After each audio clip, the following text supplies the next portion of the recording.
Look at that. I just was looking down at my hand, you know, checking out my veins. Do you see them? I mean, it's only obvious they're there. But look at them. Okay, when I look down at my hand in the morning, or when I haven't had my medicine on me, you don't see those veins, okay? You might see a little bit of blue color, but you don't, look at that. You don't see those things. See the ridges, the mountains? 1, 2, 3, 4. And that one that goes clear across over here, that's 5. You know, then they're going down your fingers. Okay, and then let's turn the arm over. And there's those. Now you do see those somewhat, but my goodness, I think they're standing out. And see, then they're going to go clear up here. Like up here, there's going to be a big, I haven't been putting it up there, but I did used to. Okay, and then we'll go down here and look at the, up the middle of my arm. It has, you know, I don't want that to pop up, but there's a vein that goes down the middle of my arm on this outside. And I imagine on the inside, you know, they're going to go everywhere. But that is amazing. Now I put the oil on the back of my hand, what I call liquid gold, okay? That's not my salve.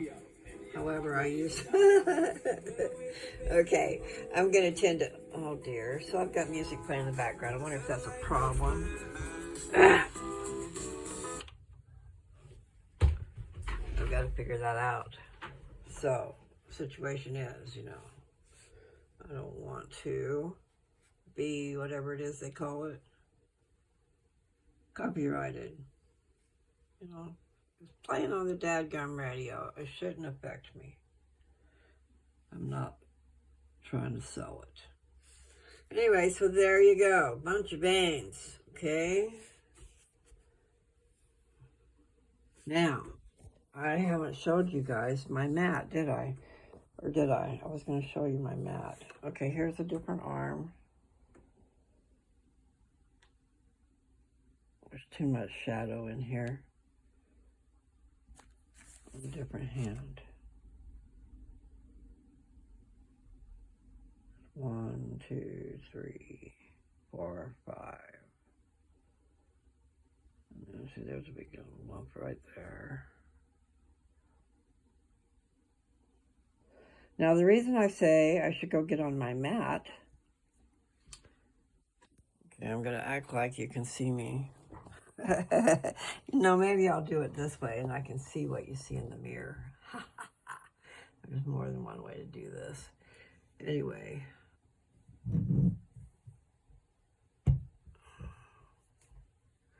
I've been boxing up my stuff. I don't know if you can see them. Like my little containers. This is a 10-gram size right here. And these and this thing is 5 grams. They're these. They're 5 gram size. I got purple and blue, lavender and blue. These, I don't know what I'm going to do about those. I might just hold on to those and use them. I've got a whole bunch of these containers because I emptied them into my container. And then I made them twice as strong. See my deal? These are my words I've been playing with.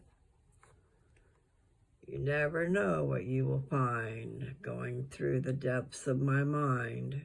Take a tour back in time. Trippy scriptures you will find. Let Lou be your guide to the mysteries inside. I like that, okay? So I might have to do something about that. In other words, read it straight instead of reading it through my camera. This is going to be just a short little video. Probably would make them best anyway, if they're short, right? I am addicted to making videos.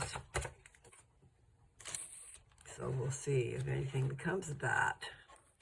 I am about to cross over into 81,000 views.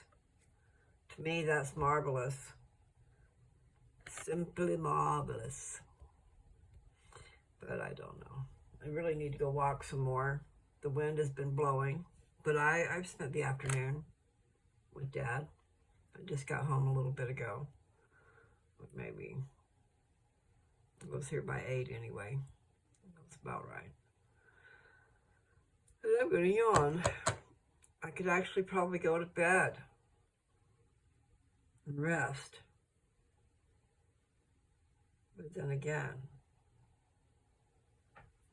no, we don't want to say that saying. You know, there's so many different sayings that come out of my mouth, and I think everybody's mouth, you know. What I was going to say a little bit ago, and I don't like it, so I didn't say it. But it always comes to mind, because it's something I grew up with. But it ain't very nice. It's not even what you call swear words. It's a bad, when you paint a picture in my mind and it's bad, well then that's bad words to me, okay? Because you've done and painted some dadgum picture in my head that I don't want to see. And once I've seen it, you can't get rid of it because it's there, okay? So stop that. You'll think about it as you say words that you don't need to say. You know, like calling somebody every name in the book. I mean, I could do that. I used to could do that. I don't think I could do that anymore. I need to wipe those off. My concoction, people, wonderful stuff, okay? And I did go through a lot to make this stuff. Because I went berserko, okay? And me and my husband at the time needed help.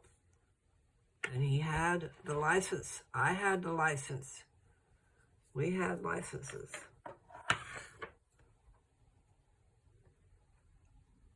And we grew it. Yes, we. But he did most of it. I did a very important part. I paid for it.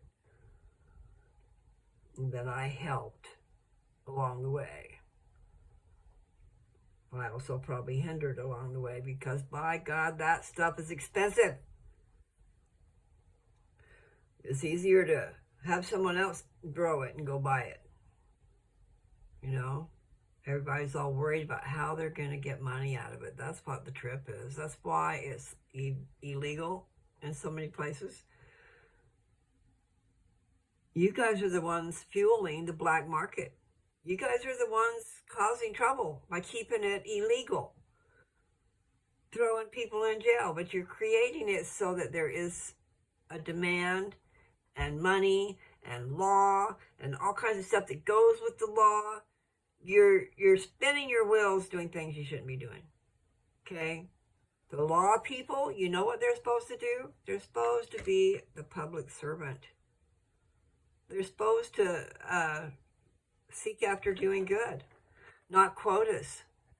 You know, if you got quotas to meet, oh, we got to pull over so many, and we got to give so many tickets, and we got to, so that you can propagate and pay yourselves a salary and pay for those cars, and pay for that gas, and pay for that ammunition, and pay for everything, and the tyranny. I do get excited, but you know, that's tyranny that you've got on our people over things that shouldn't be. It really is a bad deal what's going on with the law and the drugs. Because in the long run, you cannot win that battle. You're just getting onto, what? Besides that rat going around and around in a wheel, you know. But that was like what it was. But it's a vicious circle. And we need to get out of it. There's better things to do with your life. Change the law quit making criminals. I heard like 400 laws just went into effect in Washington State. Over what? I don't know. And like anybody's going to read all that stuff to know if they're even doing something wrong. Isn't that a trip? Yes, I'm excited. And yes, I did just get a buzz. And it is my medicine, and I've been in a bad place all day. It's not good for me to be there. Wasn't quite so bad as sometimes, but still, when you're susceptible to feeling what they're feeling, you don't need to be there. I'm not just talking about Dad, I'm talking about all the other people in the place, you know. It's not a place I care to be.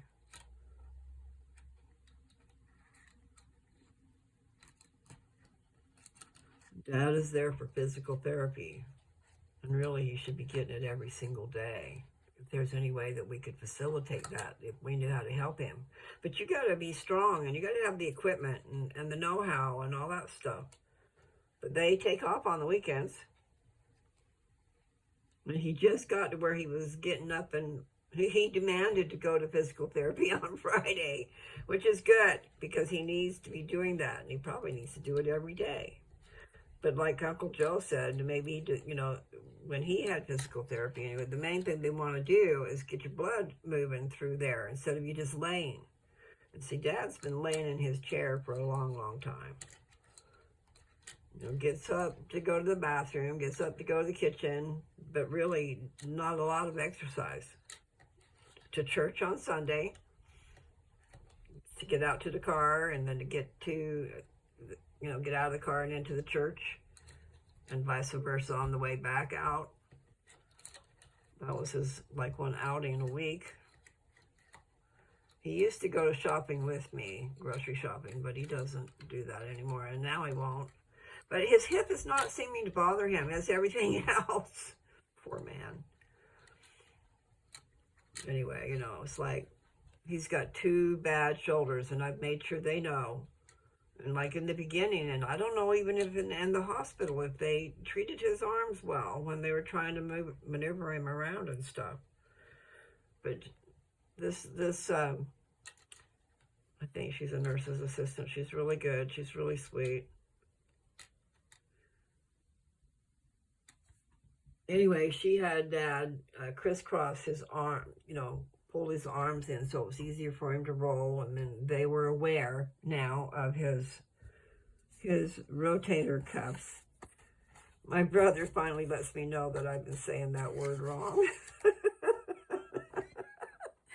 I guess I know about rotors, you know, rotors for your brakes. So I've been calling them rotor cuffs. Rotator cuff.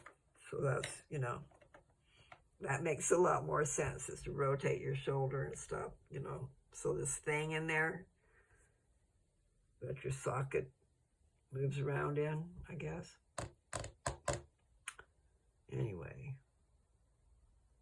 they do need to know all these things. Because I didn't want him breaking Dad anymore, and he's already broken, man. But his shoulders give him fits, and at home he's on morphine. But they have him on oxycodone there because it's faster working. And I don't know what else, but I tell you what, if you can get oxycodone from your regular doctor, and if it works, that's better than going to the damn pain clinic. He has to go to the pain clinic once a month to have his urine tested and take his pills that's left over and to go get permission to have more pills. So if oxycodone works, except you have to have it more often. Yeah, I don't know. If it works for 6 hours, then he might be able to go to sleep with it and get up and take it. Because this, the morphine is every 12 hours. So that does come into play. Anyway, and they did lower his dose. I don't think Nathan listens to my channel, but anyway, they did lower his dose. Nathan was saying, I mean, and it's true, I said the same thing. He's awfully hard to get up out of the sleep. You know, he's like dead asleep.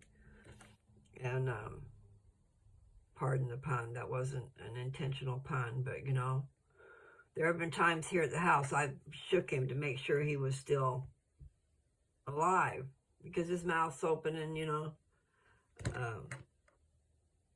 you can't tell when you first look at them if they're alive or not. Well, that's not funny. I'm sorry.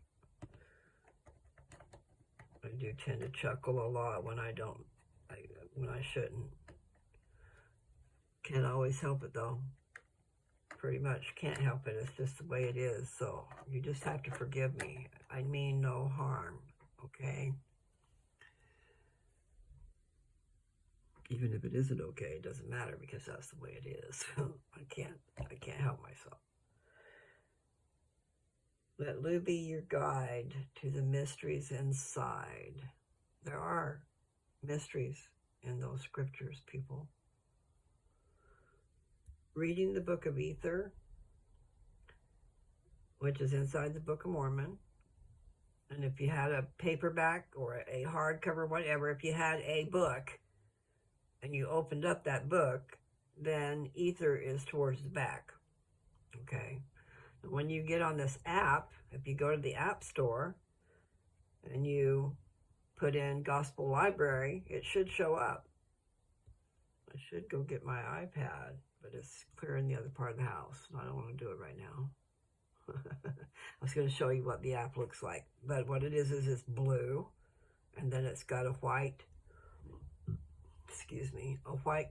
like Christus, statue of Jesus. But see, it's only little. It's just an app, okay, a little app. But it's free. So on this app, you have all the scriptures at your fingertips, and it'll read it to you. I mean, how marvelous is that? Because there's a lot of words it's hard to pronounce, enunciate, whatever, or even know how to. Anyway, it doesn't matter. Just makes it a lot easier. Like, instead of me falling asleep, I should have listened to it. And maybe I would have fell asleep listening to it also. It was pretty heavy. Meaning there were a lot of words that I did not recognize, and I had to pronounce them and try to understand. And then they're new words, so I didn't know what they meant. Okay? And this book was written back in 1915. Jesus the Christ. It talks about the pre-existence. Anyway, there was a whole bunch of stuff. I only read the first 2 chapters. And the second chapter, I fell asleep twice while I was reading to you guys.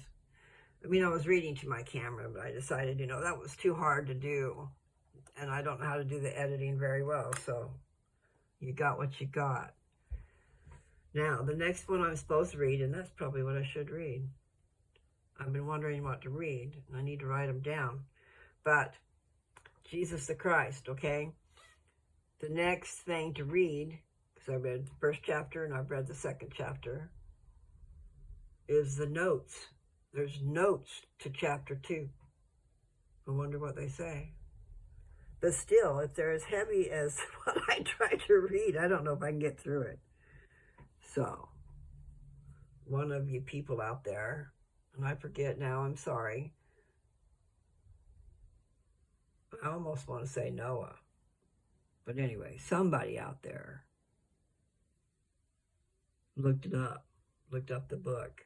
Because I didn't know what year it came from, and I knew an apostle wrote it, okay? Well, he looked it up, and it came from 1915. And his name is James E. Talmage. And he's an apostle. And he wrote this book called Jesus the Christ. But see, I realized this not that long ago. Supper time flies, and it's been a while. A young lady that I met in Walmart with a chance meeting. I know it was meant to be. I hope she watches my channel, because I did give her my channel. And then when I told her what was on it, she got so excited. And I'm talking about Jesus, okay? She said she was just getting into Jesus. and she was wide open. I mean, she was wanting the information, okay? And she was so excited that I talked about him on my channel, and that she asked me if I could try to do something simplified, you know, for a beginner. And I tried to do that. And the same thing happened. As I tried to talk about Jesus Christ, you got to go back to the beginning. And when you go back to the beginning, that's the world before this one. Okay? Pre-existence. Our pre-existence. So right now we're existing. But we existed there too. So it's pre-existence for us here on earth.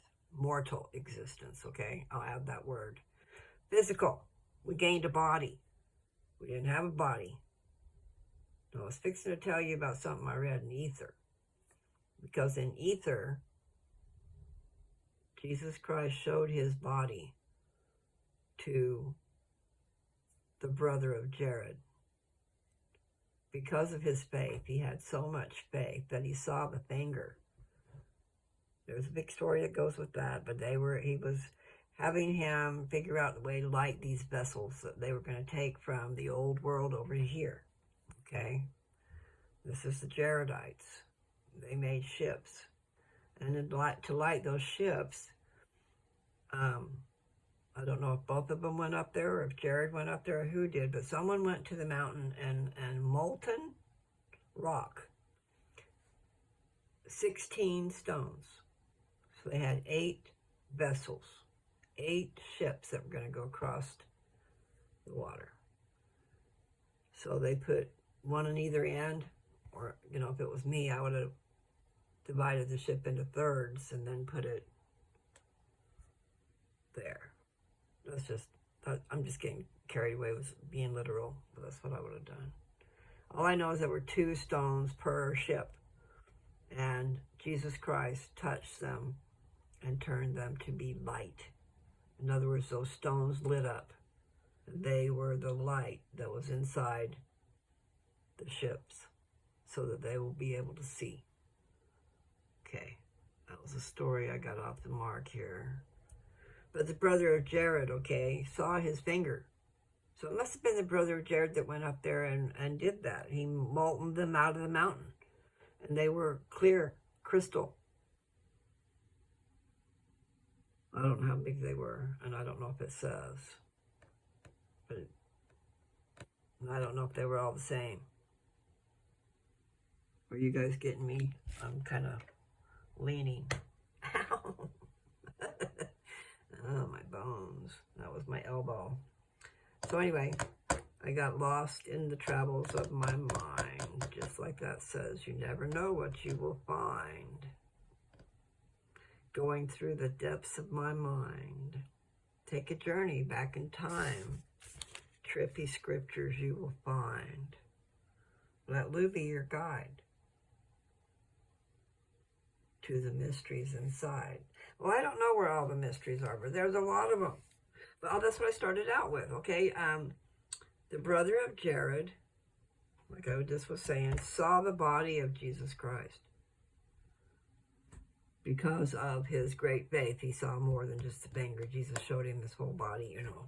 He had a robe on, I'm sure. But he said that he looked exactly the same as he did when he was here. In other words, he came and was born and grew up and was crucified. Well, that adult Jesus Christ here on earth with its physical body looked the same as with the guy with the spiritual body, which was Jesus Christ. I hope you guys can see me because I'm looking at the looking at the screen. It's not a screen, it's a big mirror. So I get distracted. So he saw his body, and he said it looked identical. Identical to what he looked like when he was here. And the reason he knew is because Jesus showed him everything. That a lot of people with prophecy, really tight with God, have been shown things, okay?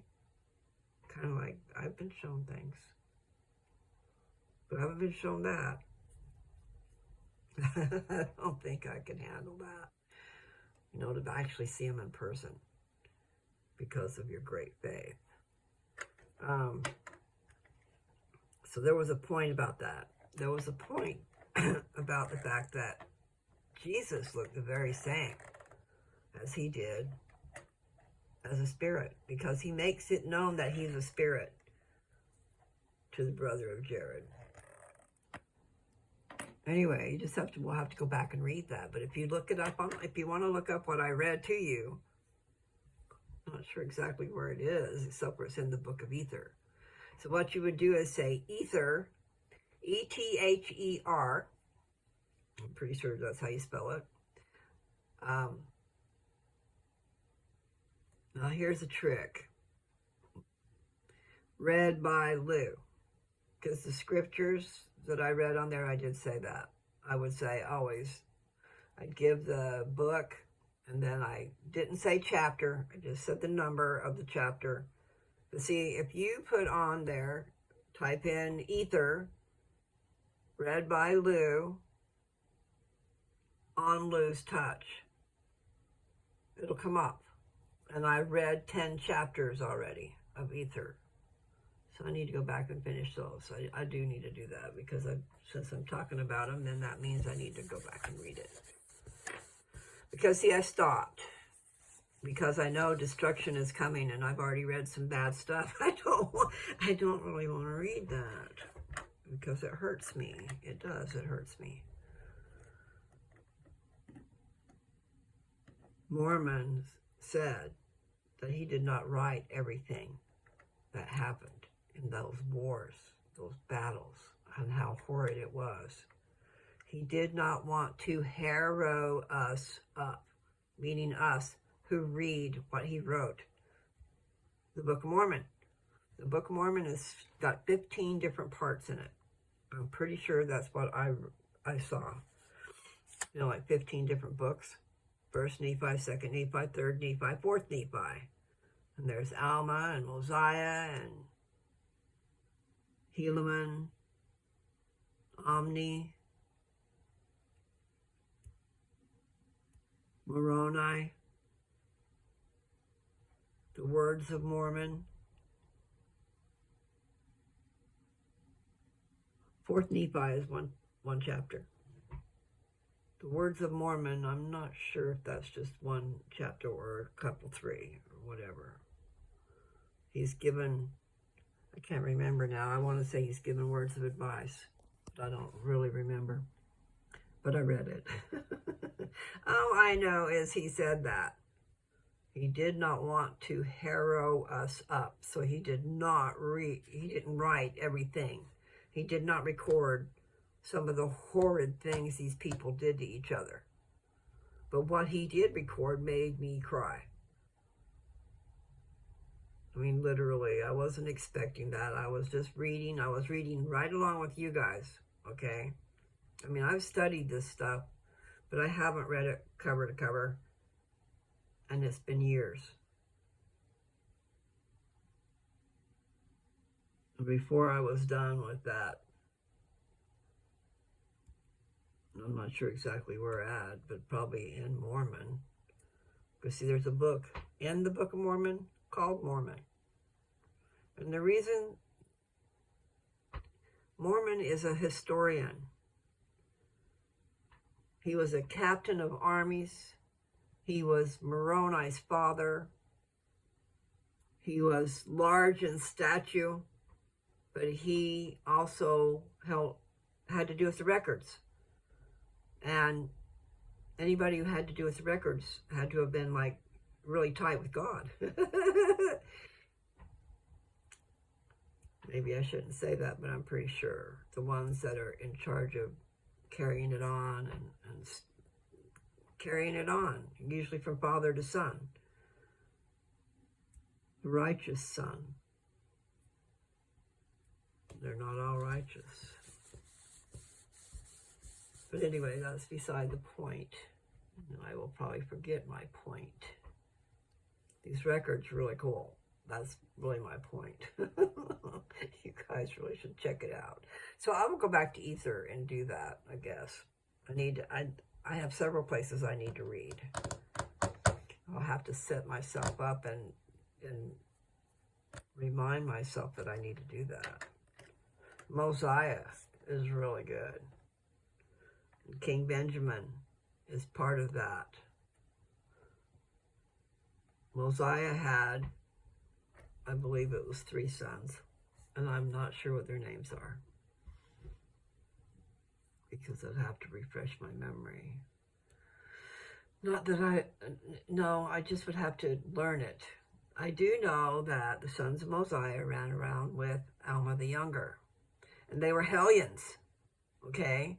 Their parents were high up in the church, and that's what usually happens, okay? Your parent is, like my dad was a branch president, and then once upon a time he was a bishop. But always those in charge of little things, you know, like branch is a real little thing, but still, your children, you expect them to be an example, not just be themselves a little kid, you know. So they rebel. Anyway, now I was in the 8th grade when my dad was a branch president. It was a good experience. I think we only had about 30 people coming to church. And it was 30 miles away. We would pick up people all along the way. So that, I mean, people didn't have a ride to church. We helped them get a ride. Anyway, it was a good experience. I was in a road show during that period of time, which is a play up on a stage. Not just to your 30 people, you travel around, okay? And then I was in I'm not sure that was in Sandy, Utah. I've been in a dance festival, and I've played ball. I've done all kinds of things, but that's beside the point. I'm not sure what the point is any longer. Yeah. The mysteries inside. Okay. I'm sorry. I need to go to bed. But there are, like I just said, the mysteries inside, okay? It said in there in the book of Ether where I was reading that these things were saved for these last days. They were saved for the right time to come forth. In other words, they were written, recorded, and sealed up to come to light later. Later, as in now, okay? So Jesus was on the earth 2,000 years ago, approximately. And then there was 600 years before Christ starts the trek of the people that left Jerusalem, okay? But they went back and got the brass plates, and the brass plates had records and things from the time of Adam and Eve down. So, this Book of Mormon has got more than just those 1,000 years that I thought about. Because it's 600 years before Christ and 421 after Christ is what they say at the bottom of the page, time frame. But when you find out Isaiah's in there, the words of Isaiah is in the Book of Mormon. Because they abridged records. They took out the most important things and kept it going, okay? It's probably hard to understand because it's hard for me to understand, and I think I'm finally getting it. But it's because I was reading it, too. And because of the fact that I've written journals, and you're skimming over the top of your thoughts, and you still, I mean, you would have miles and miles and miles of written word. I would. Just look at how much I talk. And I do need to go eat something of worth to my body. I was just going to get on here and do a little teeny thing, and it was because I was looking at my veins. I think I'll look at them again. Okay.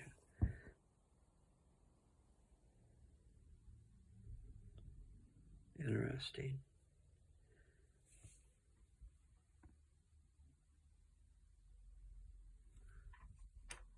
Okay. So at least I know my stuff is flowing through my veins.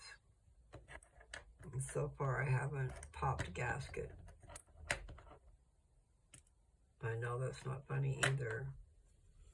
But this is my thought process. I want my medicine in me. And it is getting in me through my veins. Okay? I put it on my skin. I don't have to smoke it. I don't have to do nothing. And it's in my veins. I've already done the work. I emulsified it. I took it from an oil and made it water soluble. You put it, I mean, it's a little oily. You put that on your skin and you give it a little bit of time. And actually, I don't even give it a whole lot of time, because what I've started to do is I put a few drops on the back of my hand, and then I take I take my other hand and rub the backs together. The back of my hands, I rub them together so that oil is all over the place. That's funny, I didn't realize I had that. I've been sitting there holding the camera. So that's... Okay. There you go. There's Mary Lou.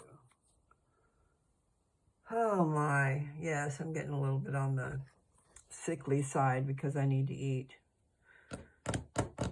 So I tried my sister's hack with the eggs. I know what I did wrong. Because see, I don't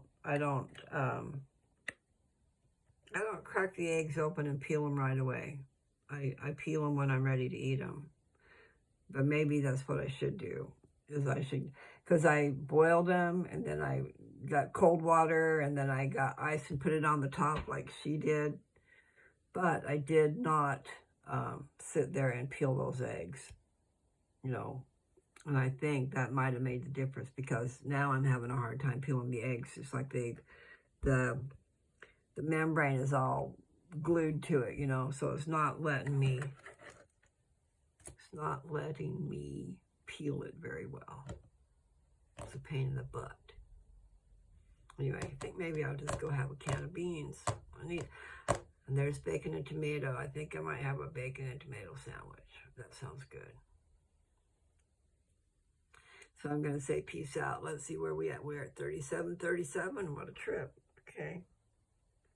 Today was Sunday, still the 23rd, my brother's birthday. And you know what? I didn't call anybody today. Just I let Dad watch Heartland, and then he got really tired, and so I got ready and left. Got him all set up. So hopefully, and I gave them my phone number. They wrote it on a piece of paper there. Instead of having to go look it up in a computer somewhere, they'll have it in the room. I guess Dad was calling me this morning, calling my name. I wasn't there. But anyway, so now they know. I told them, I says, we're having a hard time calling through here. And I told them what was going on with the phone. Is you dial and you do the extension, and then it rings about 3 times, and then it tells you, well, there's not a voicemail hooked up to this. But I told her, I says, it seems to me you should be able to let it ring longer, because he's having a hard time getting to the phone. And we're all having a hard time getting through. So I took down the Alexa. I probably already told you guys that. I took the Alexa down there. And Austin's going to stop by tomorrow and get it set up. And then Dad should be able to just say, call Nancy, and Nancy will be on the phone. He won't have to dial anything. It's pretty cool. And we've had him call me. The problem is I've got 2 phone numbers on there. So my old phone number needs to be taken off of there. So it's not a problem. So you don't have a choice. We just need the number that we want them to call us on. And see, with these Alexas, you can have Alexa call. I don't know how that works up. We have to set it up, I'm sure. But then he could just, like I said, call Nancy. Yeah, Nancy's house, she's got 3 of them in different rooms. And she can just tell the main one downstairs to drop into a bedroom upstairs. And then,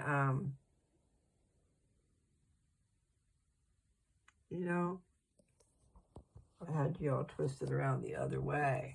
How'd you like that? No? No. I don't know.